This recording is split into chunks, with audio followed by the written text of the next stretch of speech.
Welcome to another video, Purple Political Talk here, and today we're going to be doing an update on my 2020 presidential election prediction, going through and analyzing the things that have impacted this presidential election. So before we get started, I want you guys to remind you guys to please like and subscribe and turn on post notifications so you guys are always up to date with our latest content. So, let's get started. So, as of right now, we're currently about 100 days out, more or less. I think we're a little bit less than 100 days out from the presidential election. And, these next 100 days are going to be key to decide who's going to be the next president of the United States. So, as of right now, what's really going to be happening next couple of days, in the coming weeks and even months, we're going to start seeing the very hard campaigning where everyone is fighting for their lives. Parties have their benefits. Both Donald Trump and Joe Biden have their benefits here. But again, as we get to the last 100 days, we're looking at a marathon, not a sprint. And I think, honestly, this might help the Republican Party, but I get into that later on in the video. So, we're going to fill in our safe states for the Democratic Party, which I think I'm doing, and I think I already completed the safe states for the Democratic Party. I would consider some states like New Mexico pretty safe, and then there's other states that could be up for grabs and debatable whether they're actually safe for the Democrats, like Virginia. But I wouldn't say that it's safe yet. But things constantly change, and this prediction has shifted a lot from where we were when we first made our first presidential election prediction, or even our prediction from last week. The political world moves very quickly, and both parties are going to have good places and gains, and some of them are going to lose some support in some certain areas, or at least not gain as much as they were gaining. So before we start filling in our likely, lean, and tilt states, I think generalizing, Democrats are gaining a lot more support in the Sun Belt in the last couple of days as we've gotten more coronavirus cases in the Sun Belt, and we're going to start seeing the big amounts of deaths in the Sun Belt due to coronavirus.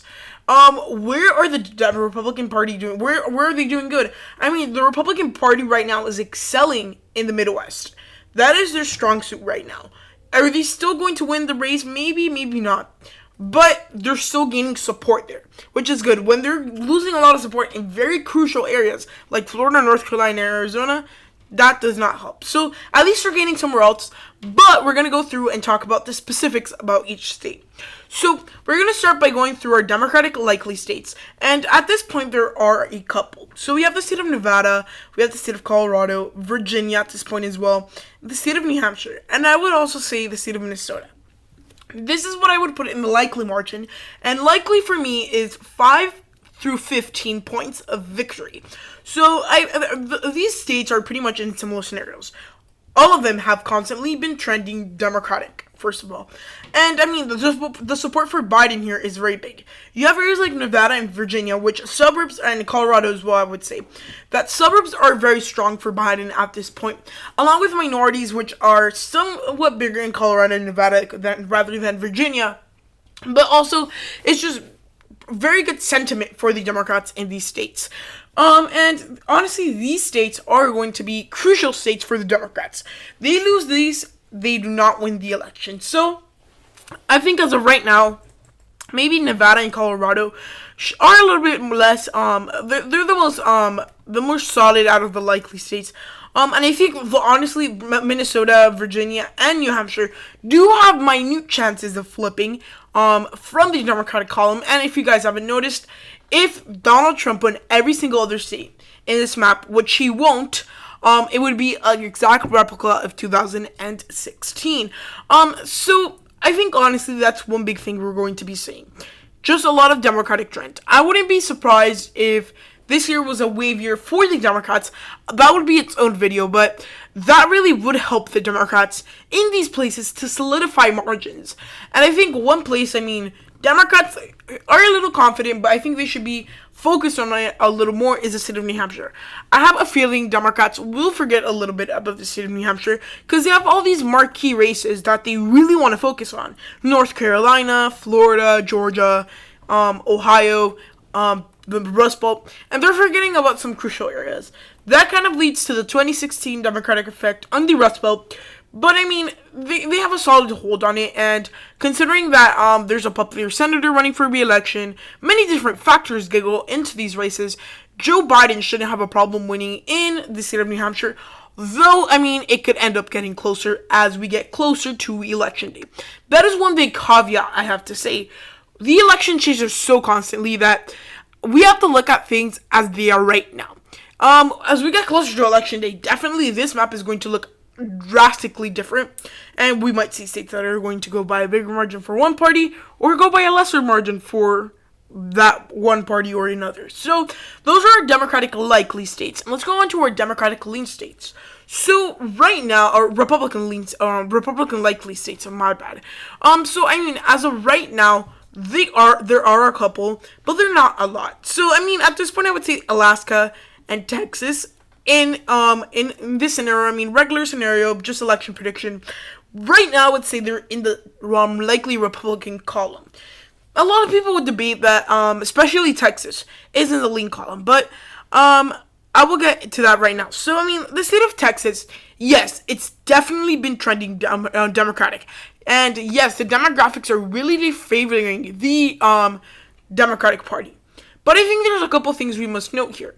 First of all, the state of Texas, yeah, although there are very big demographics that are changing, and even in 2018, Beto O'Rourke got super close to his to Ted Cruz's Senate seat. We must remember a thing: Joe Biden is not a Beto O'Rourke candidate, and he's not even a candidate that could even be so enthusiastic to get as many votes out. I think honestly, at this point in time, Joe Biden's campaign will be mostly comprised, and most of the majority of votes will be moved by the surrogates. I don't think Joe Biden is that type of candidate like we saw in 2008 with Barack Obama, or even in 2016 with Trump, that them personally are going to make a big move, and a lot of people want to go vote for him. It's going to be rather people telling like their senators or congressmen. So I mean, that's a big thing to note.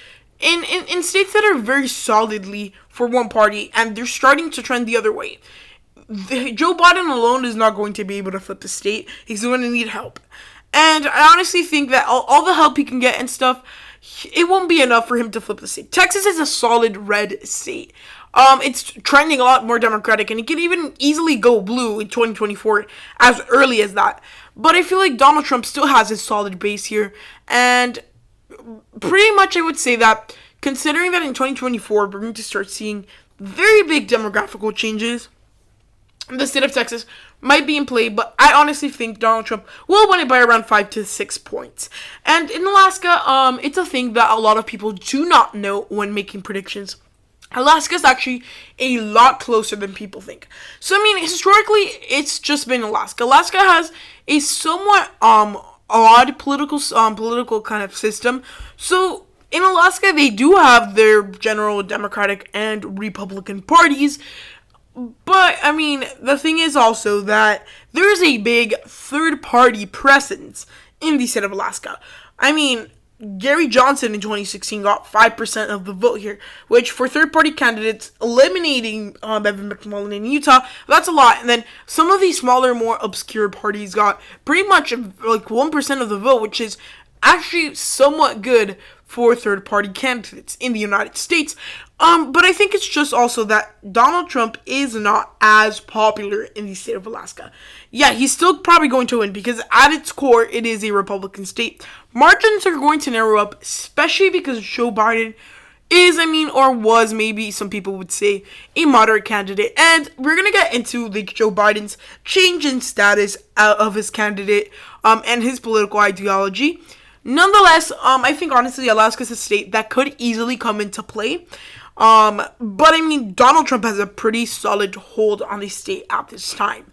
So right now we have a map at 163 for the Republicans and 232 for the Democrats. So we're going to start going into the races that are a lot more contested and to have a lot bigger chances of flipping. So we're going to start by going through and filling in our Democratic lean states. So right now, there are a big amount of Democratic lean states. Arizona at this point, Wisconsin, actually not Wisconsin, yeah, I would actually put Wisconsin in the lean column. That one's debatable. Michigan and Pennsylvania. And I think this is what we're going to put at this time. So, going on from west to east, we're going to start with the state of Arizona. So, Arizona, I think easily, maybe just 2 months ago, we could have easily seen Joe Biden, who were winning by, I don't know, 6 to 10 points. But as of right now, Joe Biden is leading the state of Arizona. Is narrowing up a little bit, but still Donald Trump is not gaining much. So we're going to end up saying something that, Donald Trump has started to gain a little bit more support in Arizona, but still, it's not enough to beat Joe Biden. The margins are definitely going to narrow up, and I've been saying this for months now. Arizona is a state that's going to come down to election day. Honestly, does Donald Trump does he have a really big chance of retaining the state? Probably not. All the odds and all the fingers are pointing at Joe Biden. No, that does not mean that he's out of the picture. What might really hurt Biden here is if he starts focusing too much on the progressive vote, especially in the state of Arizona. So, for those of you that don't know, the state of Arizona is a really moderate state who's not afraid to vote, for different political parties down ballot. So, I honestly feel like the state of Arizona, you have to be a moderate to win here. Is Donald Trump a moderate? Maybe not. It's debatable. Donald Trump is anywhere between, he's like center-right. He's like between moderate and right-wing. And honestly, that's not helping him, considering that Joe Biden is pretty much a moderate. Now, Joe Biden has been starting to talking about some of the policies that he wants to get done during his administration, and they honestly seem a lot more progressive, which could be a push to get some of the Bernie bros to not stay home and actually go out and vote for him, but that might cost him some of the moderate Republican voters. So Joe Biden has to easily take a look and put everything on the balance. Is gaining the Bernie bros as important as flipping Republican voters? That is questions that Joe Biden will need to ask himself when he starts coming up with these policy issues. I think that's something that majoritarily would hurt, the progressive policies would hurt in states like Arizona and maybe Florida. But everywhere else, I think the way it is now, Joe Biden will have a bigger chance at the presidency. Now going on to the Midwest. So right now, the Midwest is an area that it's very uncertain who will be leading, and honestly, it's a little hard to tell. Because, I'm honestly not basing this off the polls. I do read the polls every morning and analyze the polls every morning, but I don't feel like some of these polls are accurately depicting how close some of these races might or may not be. So, going on with, Wisconsin and Michigan and Pennsylvania. First thing I'm going to say, first of all, Michigan is going to be the biggest margin for the Democrats if they do win, or if the Republicans end up winning, it's going to be the smallest margin. Michigan has had a very growing Democratic population, and that really does help. And with Michigan, a thing to note here is that Joe Biden is kind of linked to the state in some way, due to the fact that he bailed out, technically speaking, the auto industry, which is a big source of employment in the state of Michigan. A lot of Michiganders are very, very thankful for Joe Biden, and really that really must help. Are the Democrats going to get back their 15-point victories that they had in 2008 or even 2012? Probably not. It's still going to go by a decent margin, I guess, for them. And considering that these states would be flipping, a 3-point margin in Michigan or a 3 or 4-point margin wouldn't be that bad. Now, the states that are a little bit more closer than in the Rust Belt, I guess, would be Wisconsin and Pennsylvania. These states are some of the most interesting. Wisconsin, you have a lot more agriculture and more rural vote, which, again, pretty much benefits the Republican Party, along with the manufacturing base. So, with Wisconsin, the thing to note here is that even though they've been electing some more Democrats to the, House or Senate or whatever, there is still a big amount of Trump voters. And I think, honestly, Wisconsin will be the closest state out of the Rust Belt states. And I think it's also because I think the state of Wisconsin, they've seen some economic growth since Trump came to office. And, in 2016, I remember, if I'm correct, that it was a big issue with the manufacturing base, and of course that's where the Rust Belt flipped. But I mean, Donald Trump has, if he starts campaigning a little better, which I mean he's starting to kind of get his campaign mode on, which that's what I've been seeing and noticing as of lately. That he could do fine in the Rust Belt and even win some of these states. Pennsylvania's a little bit harder to tell because it's all going to come down to West Pennsylvania. If West Pennsylvania flips to the Democratic Party, then Joe Biden shouldn't have a problem winning here. And he's originally from Pennsylvania. I think he grew up there, which I mean really is helpful. Like when he comes down to campaign and tell stories to the constituents and relate to them to get their vote. So that's honestly going to be a big factor in the state of Pennsylvania. But I mean, just if Donald Trump sweats everything else that is left, Joe Biden would already win the presidency, as we already passed the 270 electoral votes needed to win the 2020 presidential election. So those are all our states for the Democratic Party in the lean column. What about the Republican Party?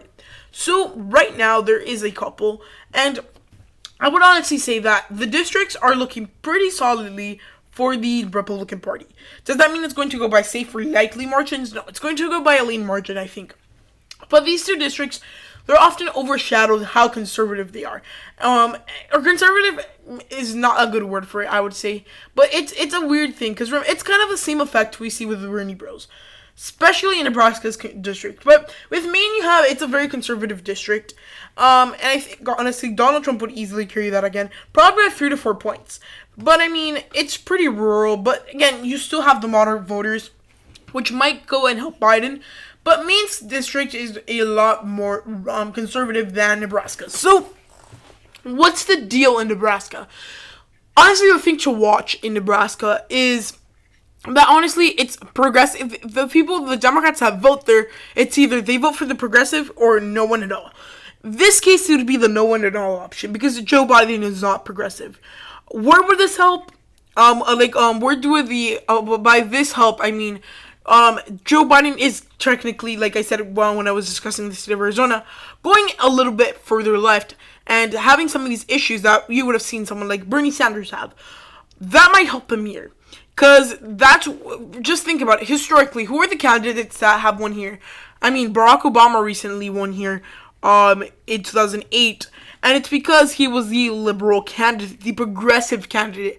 Liberal and progressive are two different things. But I would say that Joe Biden is not the best candidate to flip this one congressional district.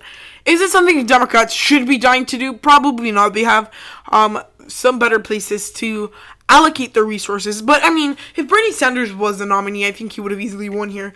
But that's not the question to ask ourselves right now. Donald Trump would probably do good here just for the mere fact that this district has some rural areas and a lot of Republican vote. It's just the progressive candidates bring out the minorities in that district. So those are the Republican lean districts. There's, I think, honestly, about 2 or 3 lean states. So I would see Ohio, Georgia, and Iowa are currently looking pretty solid for the Republican Party. I honestly feel like these states should be considered, I think less, some of these states, I don't know why they classify them as Democratic states. Like, for example, recently the Real Clear Politics map shows like Democrats winning in Ohio, and narrowly losing in Iowa and Georgia. But I think, honestly, Donald Trump has a lot larger race in these states. With Ohio and Georgia, yeah, I understand. There is a very big African-American base in both states. But still, I think the rural base and the conservative vote in some of the suburbs that still haven't flipped for the Democratic Party really would help Donald Trump in these states. Iowa is a different story. Yeah, there's still the African-American support, which is actually somewhat crucial in the state of Iowa. But, I mean, it's mostly rural voters in the state of Iowa, which really would help Donald Trump and his campaign. And I think Donald Trump and his campaign are really focusing resources in the state of Georgia, Ohio, and Iowa. Which, I mean, at this point in time, shouldn't be a surprise, because these states have been trending a lot more Republican. And those are all our lean states. And the next 2 states, I would be pretty much between putting it in the lean or tilt column. So, first we're going to go with the state of Florida. And right now, I would actually maybe classify it in the lean column, but for this prediction, I'll classify it in the tilt column just to be a little safer. So, I feel like the state of Florida, a lot of people say it's a very big state for the Democratic Party. And I think that is not true. I mean, Florida has not actually been trending Democratic statewide, which is really what matters, because congressional districts don't really matter. It's really trending a lot more Republican. Recently, a Democrat got unseated in the U.S. Senate, and recently a lot of the vote totals for the Republican Party in some of these districts went up from 2016. By recently, I mean the 2018 midterms. So, with the state of Florida, I think what is underrated is that this state is not as swing as it was maybe like 10 years ago. The state of Florida is becoming a lot more reliably Republican, which indeed, I mean, gives Donald Trump the advantage. There is a lot of support for Donald Trump here in Florida. There's certain areas where, yeah, there is the regular like disapproval and things like that because of the Democratic areas. But we must consider the fact that, honestly, a lot of these states, remember the fact that also that, what I'm trying to say here is that there is always going to be an anti-whoever the other candidate is base. And I feel the anti-Trump base has been a little bit more exploited. Yeah, is he unpopular? Absolutely. But I think it looks worse than it actually is. Or at least I think some people are making it seem a lot worse for Donald Trump than it actually is. Because I think he has a lot more support than a lot of people might think. That comes into the silent voter and things like that. I already made a video about that, but if you want to go check it out. But I mean, that's one big thing in the state of Florida. There is a lot of silent Trump voters, if we could call that. And Donald Trump has a pretty good amount of support in the state of Florida. Now, does Joe Biden have a chance? Yeah, I mean, Joe Biden has very good support amongst big African Americans, mostly in the state of Florida. Also, he's gaining support amongst the old population in the state of Florida, which is a very big point for him. And the state of Florida is a state to watch because it could easily flip from side to side. And I think this is going to be one of the states that flip-flops in the polls. Now, the last state is the state of North Carolina, and I've been very, very confused with this state. I don't know what to put it in or what to categorize it because I think it's going to come down to the last couple of votes. North Carolina, I feel honestly, Donald Trump is going to probably win here. I mean, Joe Biden definitely does have a very big chance of winning here. But generally speaking, I mean, Donald Trump has a bigger base. And remember, when it comes to a lot of these places, base is what matters. You have to start off with the advantage and then have to rally up the rest of the votes. So, I mean, generally speaking, Democrats in the state of North Carolina have a disadvantage as their base is a lot smaller, while the Republicans have a base that is quite large and consistently goes out to vote. With a Democratic base, you don't always have that guarantee. So, at this point in time, I think North Carolina is going to come down pretty much to the suburbs of some of the bigger cities and pretty much the margins of victory for Donald Trump in the rural areas, kind of just saying and supposing that he wins the rural areas because that usually is what happens. But in this state, I think honestly, the African American support won't be enough to bring Joe Biden to victory, at least if he does it alone with a generic VP candidate from the Democrats. If it's a very inspirational African American VP candidate, maybe we're talking something different. But this is just generic. I mean, Donald Trump versus Joe Biden. No VPs factored in too much because we really don't know yet who Biden's VP is. But in the state of North Carolina, don't think that Joe Biden will be able to flip as many votes or actually gain African American support more than Hillary Clinton did. Yeah, he certainly would do a lot more than Hillary Clinton, but less than Obama. And even with Obama, he won the state in a somewhat narrow margin, even though it was a landslide Democratic year. Things that definitely changed. The demographics have definitely changed in the state of North Carolina, but that is a thing to watch. So this is the final prediction, 220 to 318. Democrats winning, Joe Biden going on to win the White House according to this updated prediction as of July 26, 2020. There's one last thing I want to mention, and it is fundraising and money. So pretty much, I guess that money and fundraising is a very big part of the campaigns. Having a lot of money on hand to run ads, to do all these different things are really important. Joe Biden is trailing Donald Trump which in the end of game, which is the most important part of an election, is probably the last 2 or 3 weeks. That might hurt Joe Biden, because Donald Trump has just about twice as much money as Joe Biden in the bank. There's many factors going into it, but I mean, it's pretty bad for Joe Biden at this point to be behind. He could honestly catch up, but there's a lot of catching up to do. Which, I mean, some people won't see fundraising stuff as important, but it actually is, because that's truly what gives the candidates the resources to go out and win these victories and flip some of these states. So the Democrats, they have a pretty solid election year. They're probably most likely going to win according to this prediction. The only thing I would watch out for them is the money thing, the money issue. But I guess they would figure that out. But guys, I hope you enjoyed the video. And if you agree with me, go down to the comments and say so.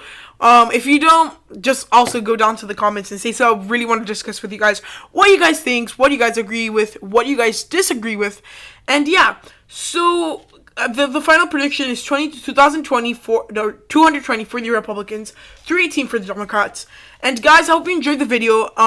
Please like and subscribe and turn on post notifications to get notified when I post my next video. Always be up to date with the latest content. And I soon will be posting my Delaware election night prediction series, or state by state. So I hope you guys enjoyed the video, and I'll hope you to see you to my next premiere. So guys, I hope you enjoyed the video, and goodbye.